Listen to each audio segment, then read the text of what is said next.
ಅಕಸ್ಮಾತ್ short circuit ಆಗಿ wire ಸುಟ್ಟೋಗುತ್ತೆ ಅಂತ ಎಷ್ಟೋ ಜನ ಹೇಳ್ತಾ ಇರ್ತಾರೆ. ಈ ವೈರಲ್ಲಿ ಇವಾಗ ಸುಡೋದಿಲ್ಲ ಅಂತ ಹೇಳ್ತಾ ಇದ್ದಾರೆ. ಇಲ್ಲಿ ನೋಡ್ತಾ ಇದ್ರಲ್ಲ, ಅಲ್ಲೇ ಗುರುತು ಕೊಟ್ಟಿದ್ದಾರೆ. ಬನ್ನಿ, ಹೊಸದಾಗಿ ಒಂದು ಬಾಕ್ಸ್ ತರಿಸ್ತೀನಿ. ಈ ಬಿಲ್ಡಿಂಗ್ ವೈರಿಂಗ್ ಮಾಡಬೇಕಲ್ಲ, ಸುಮಾರು ಎಲ್ಲ ಆಗೋಗೈತೆ.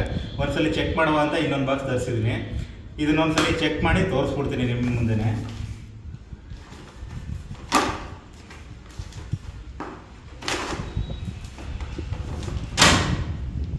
ನೋಡಿ, ಇನ್ನೂ ಸೀಲ್ ಓಪನ್ ಆಗಿಲ್ಲ ಬಾಕ್ಸ್ ಪೀಸು.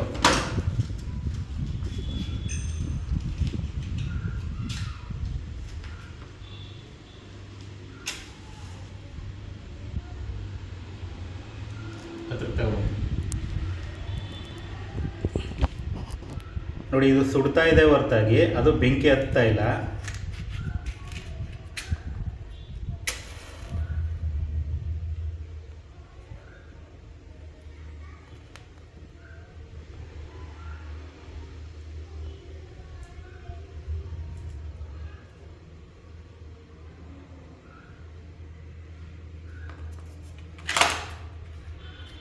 ನೋಡಿ, ಎಷ್ಟೇ ಸುಟ್ಟರೂ ಸಹ ಇದು ಹತ್ಕೊಂಡು ಉರಿಯೋದಿಲ್ಲ, ಅಂದರೆ ಬೆಂಕಿ ಹತ್ತೋದಿಲ್ಲ. ಇದು ಬೆಂಕಿ ಇದಕ್ಕೆ ಹತ್ತದೇ ಪೂರ್ತಿಯಾಗಿ ಮೇಲ್ಗಡೆ ಮಾತ್ರ ಇದು ಸ್ವಲ್ಪ ಹೋಗಿರುತ್ತೆ ಅಷ್ಟೇ. ಆದ್ರೂ ನೀವು ನೋಡ್ಬೋದು, ಇಲ್ಲಿ ಒಳಗಡೆ ಯಾವುದೇ ರೀತಿ ಡ್ಯಾಮೇಜ್ ಆಗಿಲ್ಲ. ವಿ ಗಾರ್ಡ್ ವೈರ್ನ ಆರಾಮಾಗಿ ತಗೋಬೋದು, ಚೆನ್ನಾಗಿದೆ.